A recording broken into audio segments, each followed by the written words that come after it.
दोष बाहेर पडतो, त्याच्यातून कुठेतरी नैराश्य निर्माण होतं. ते नैराश्य बाजूला टाकण्याकरता किंवा त्याच्यातून आपलं कुटुंब सावरण्याकरता ही तुम्ही सगळी मंडळी या शहरामध्ये दाखल होतात.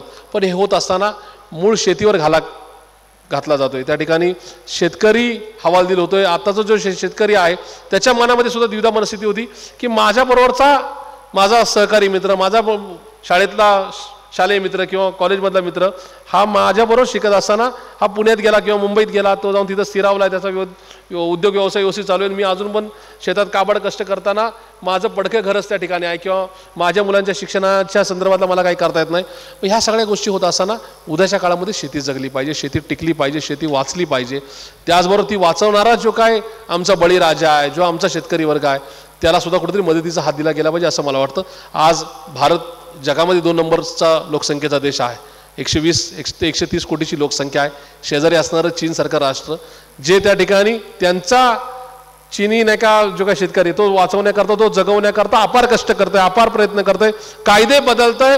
वेळ प्रसंगी त्या कायद्याची जी काय संकल्पना आहे ती बाजूला ठेवून नवीन कायदे तयार करते. अशाची गरज या राष्ट्राला आहे असं मला वाटतं.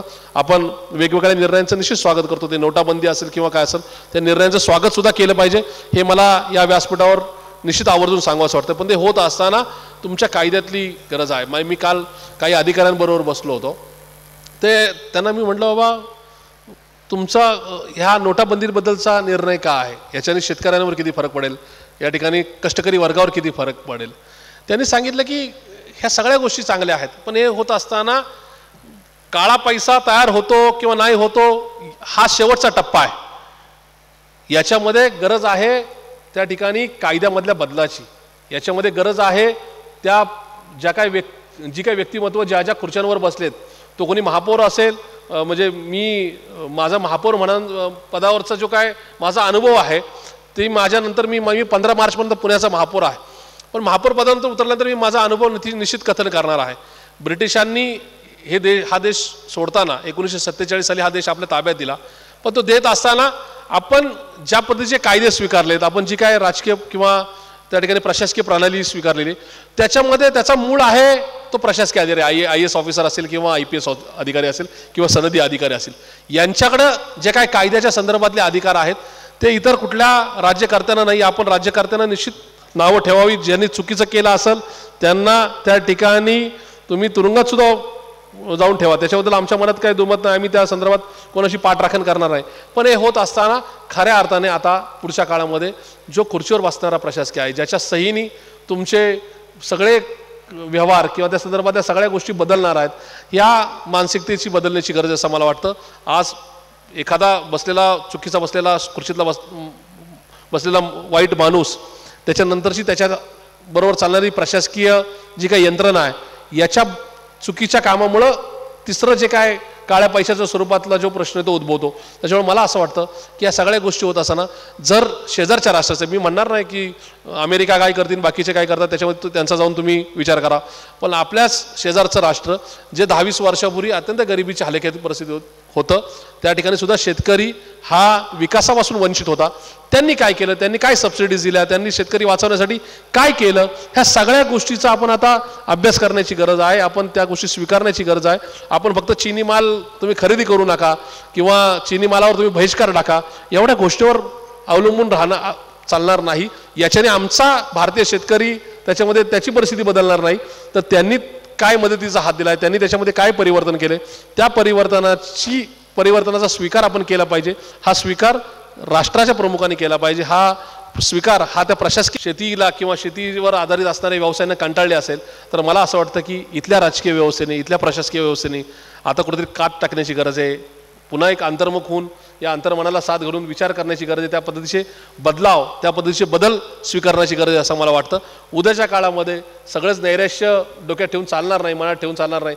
उद्याच्या काळामध्ये आमच्याबरोबरची असणारी तरुण पिढी, आमच्याबरोबरची असणारी जी उद्याची प्रशासकीय सेवांमध्ये किंवा राजकीय प्रणालीमध्ये जाणारी जी मंडळी आहेत, ती निश्चित या संदर्भातले कायदे बदलण्याकरता किंवा त्या पद्धतीची व्यवस्था उभी करण्याकरता सज्ज होतील, अशीच अपेक्षा या कार्यक्रमाच्या निमित्ताने व्यक्त केली पाहिजे असं मला वाटतं.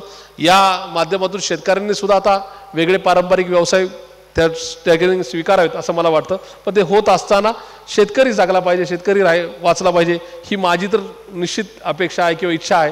ह्या अपेक्षांना फक्त भाषणं करून किंवा कुठेतरी गोडीचे शब्द देऊन किंवा पुस्तकातले शब्द वापरून त्याच्यानी सगळे प्रश्न सुटणार नाहीत. याच्यासाठी निश्चित आंदोलनाची गरज आहे. एखादं आंदोलन निश्चित परिणामकारक ठरतं. आंदोलनाच्या द्वारे या देशाची निर्मिती झालेली आहे, हे सुद्धा आत्ताच्या आम्ही विसरून चालणार नाही. मी महापौर म्हणून किंवा तुम्ही बसलेले कोणी कवी असेल किंवा या आंदोलनाचे प्रवर्तक असतील, आम्हाला आमचा इतिहाससुद्धा माहिती आहे. त्याच्यामुळं तुमच्या आंदोलनाला आम्ही निश्चित पाठिंबा देतोय आणि कायम देत राहू. कारण की आमचा देश हा 1947 साली स्वतंत्र होत असताना त्याच्या मागे 150-200 वर्षाचा हा स्वातंत्र्याचा किंवा लढ्याचा इतिहास आहे. त्याच्यामुळं हा लढा तुम्ही कायम चालू ठेवा. या लढ्यातून चांगल्या पद्धतीचा उद्याचा भारत घडावा, हीच अपेक्षा व्यक्त करून या ठिकाणी थांबतो. धन्यवाद. जय जय महाराष्ट्र.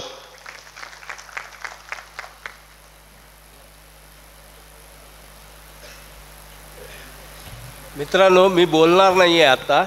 मी फक्त महापौरांचे आभार मानतो आणि त्यांना पुन्हा एकदा विनंती करतो की मराठवाड्याचे सुमारे 6 लाख, विदर्भाचे 8 लाख मुलं या पुण्यामध्ये रोजगारासाठी आलेली आहेत. ते इथं रोजगार करतात म्हणूनच त्यांचे आईबाप जगतात, नाहीतर कितींच्या आईबापांनी आत्महत्या केली असती काही सांगता येत नाही. तुम्ही या नगरीचे पालक म्हणून आम्हाला आश्वस्त केलं, आम्हाला भरोसा दिला. मी तुमचे आभार मानतो. तुम्ही आलात या कार्यक्रमाला. आम्हाला विश्वास वाटतो की पुण्याच्या शहरामध्ये जी मुलं आपली राहत आहेत त्यांना एक मोठा आधार महापौराच्या रूपानं आपल्याला इथं मिळालेला आहे.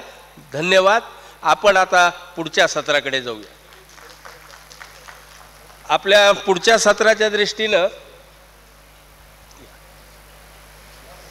पुढचं सत्र हे मान्यवर 2 कवी, या कवींच्या 2 कविता आपण घेऊया आणि त्याच्यानंतर महेश भोसले आलेले आहेत, सुभाष खंडागळे सर आलेले आहेत. वकील परिषद जी आपल्या ह्या सगळ्या कार्यक्रमाचा मुख्य भाग आहे ती आपण आता लगेच सुरू करणार आहोत. या 2 कवींच्या नंतर प्रमोद चुंचुनवारांना मी विनंती करतो की त्यांनी मान्यवर कवींच्या बहारदार कविता घ्याव्यात. दुःखामध्ये सुद्धा एक बहार असते बरं का. थँक्यू. दुःखामधली ही बहार आणि त्यानेच येते आंदोलनाला धार असं आपल्याला म्हणता येईल. तर या आंदोलनाला धार देणारी आणि कवितांच्या शेतकऱ्यांच्या वेदना अत्यंत प्रभावी शब्दांनी ज्यांनी शब्दबद्ध नियमितपणे करत असतात आणि ज्यांच्या कविता विरोधी पक्ष विधानसभेत उद्धृत करतात आणि सरकारला कोंडीत पकडतात, ते आपले लाडके कवी श्यामसुंदर महाराज सोन्नर यांना मी विनंती करतो की त्यांनी आपली कविता ऐकवावी.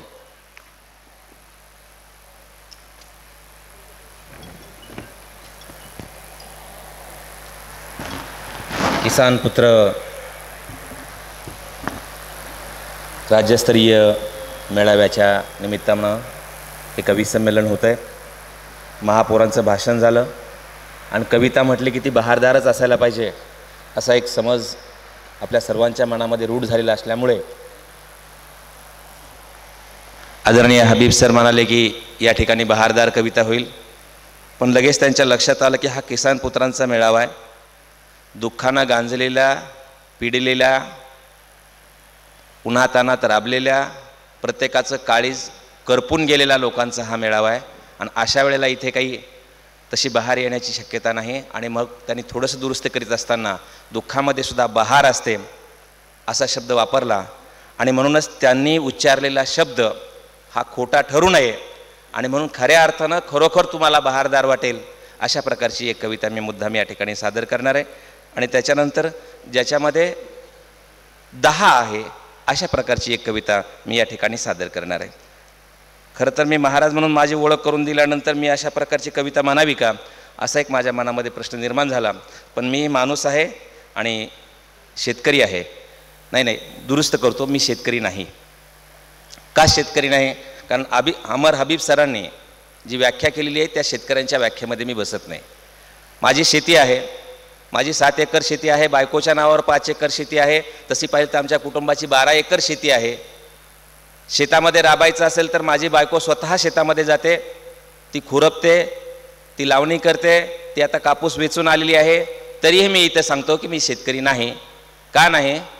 कारण ज्याचं जगणं हे फक्त शेतीवर अवलंबून आहे अशी जी व्यक्ती आहे तीच व्यक्ती खरी शेतकरी आहे, अशा प्रकारचं सरांचं वक्तव्य आहे. आणि माझं जगणं शेतीवर नाही, उलट मी जे शहरामध्ये कमवतो ते सगळं त्याच्यातलं अर्ध अधिक मी शेतीसाठी वापरतो आणि म्हणून ती शेती तिकडे खऱ्या अर्थानं जगते आणि म्हणून मी खरा शेतकरी नाही असं सांगतो. पण शेतीमध्ये माझे वडील राबले, माझी आई राबते, माझी बायको राबते.